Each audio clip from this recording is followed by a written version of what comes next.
All right, welcome in. Chase Sr. here, host of the 49ers Report, bringing you some breaking news from the floor of one of our future studios here at Chat Sports. This is why you subscribe to the channel. No matter where I am, I'm going to bring you a video on the San Francisco 49ers if breaking news happens. And a little bit of a funny story before we get into that bit of breaking news.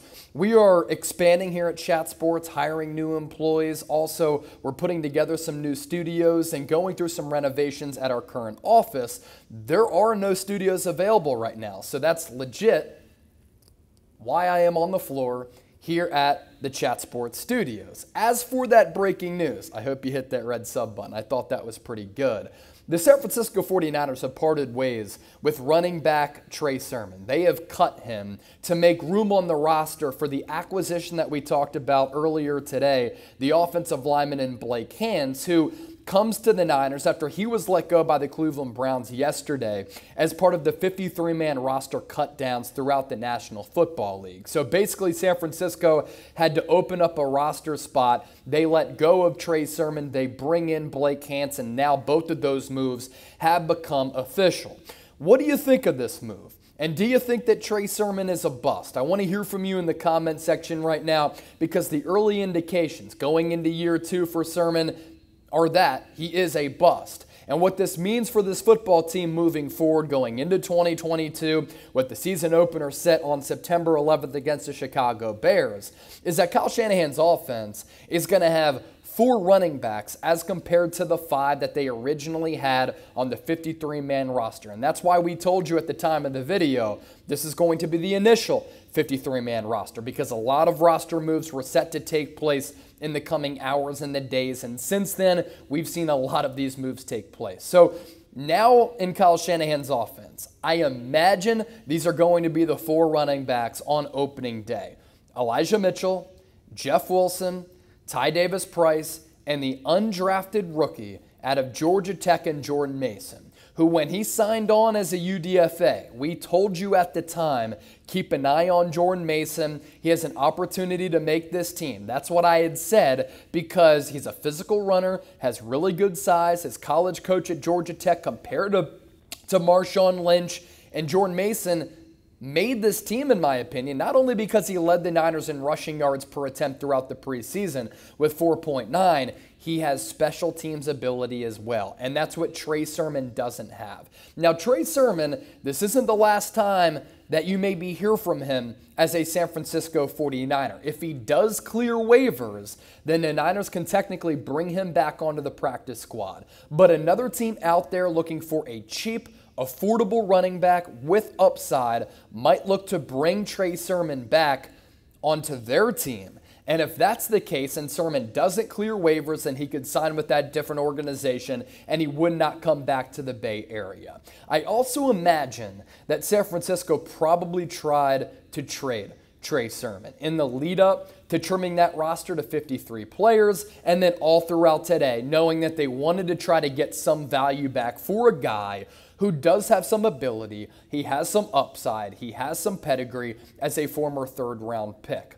But this really is a compliment to Jordan Mason, in my opinion, for what he displayed and showed to this team throughout OTAs, throughout minicamp, throughout training camp, as well as the preseason. And we saw it with our eyes that he looked like the more decisive, explosive, powerful, faster, and overall better running back than Trey Sermon. And this is why I've continued to say this all throughout the last couple of weeks, when it's become apparent that Sermon lacked burst. He lacked decisiveness. He lacked the finishing ability in his runs.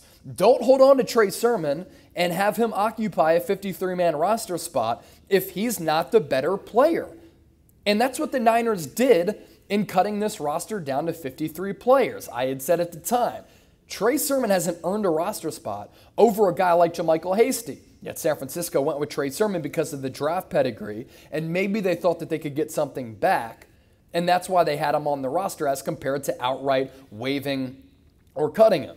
As far as JaMycal Hasty goes, even if he made this 53-man roster, because Blake Hance became available, he may have been the odd man out And either way for him, it works out better for JaMycal Hasty because he was claimed by the Jacksonville Jaguars. So nonetheless, this is certainly an interesting move. I know a lot of people are going to rip this current regime in the comment section saying they wasted a third-round pick on a running back, and I hear what you're saying. I would not use and exhaust premium draft capital on a running back, a position that has been devalued, a position that you can replace easily, a position that you never want to pay a bunch of big money to because there are a plethora of available backs out there that you can find for almost nothing, a fraction of a price, like Jordan Mason. So really for Jordan Mason, good job for him. And I think he has a legitimate opportunity to actually claim a roster spot for the San Francisco 49ers with what he's been able to display all throughout this season. And I'm looking forward to big things from him. Now, I think initially to start the year, San Francisco, Elijah Mitchell, Jeff Wilson are going to be their top two backs. But Ty Davis-Price and Jordan Mason at least have earned the right to maybe get some carries here and there. And I also like the versatility that the Niners do have at that running back spot. A little bit of flash and speed with Elijah Mitchell, a little bit of the same with Jeff Wilson. I think I want to see both of those guys catch the ball out of the backfield a little bit more. And then with TDP and Jordan Mason, you know, they bring that thump. They bring that pound. They bring that physical approach to the running back position. So the changing in philosophy of what you can go to depending on who you hand the football off to is what I kind of like at that running back spot for San Francisco. In case you missed it, earlier ran through a lot of the players who the Niners are going to bring back to this practice squad. It does include some familiar names. A player who we didn't talk about earlier is Quantrez Knight, who I thought really popped throughout some snaps and game action. He's back added to the practice squad, as well as a couple of the players who we've talked about earlier. Make sure you check that video out. And for Blake Hance, you know, the Niners bring him in, I think, for a couple of reasons. One, they couldn't claim Alex Leatherwood because he was claimed by the Chicago Bears, and the Bears, in the process, do take up his entire salary for this upcoming year pretty much. And then also, obviously, the Niners do have a lot of needs along this offensive line. And Blake Hance, as we talked about and covered earlier, can play guard, he could play right tackle, he could play left tackle. There was even a picture surfacing of him playing a little bit of center last year in the preseason for the Cleveland Browns. And while the numbers from Pro Football Focus weren't great last year, I think that Hance played more tackle than he would have liked. He's better as a guard on the interior, and that's where the Niners are going to be able to potentially use him a little bit more and shoot. If Jake Brendel, Daniel Brunskill don't work out, you could even decide to play Blake Hance a little bit at that center spot. So that is the breaking news here on the San Francisco 49ers Report.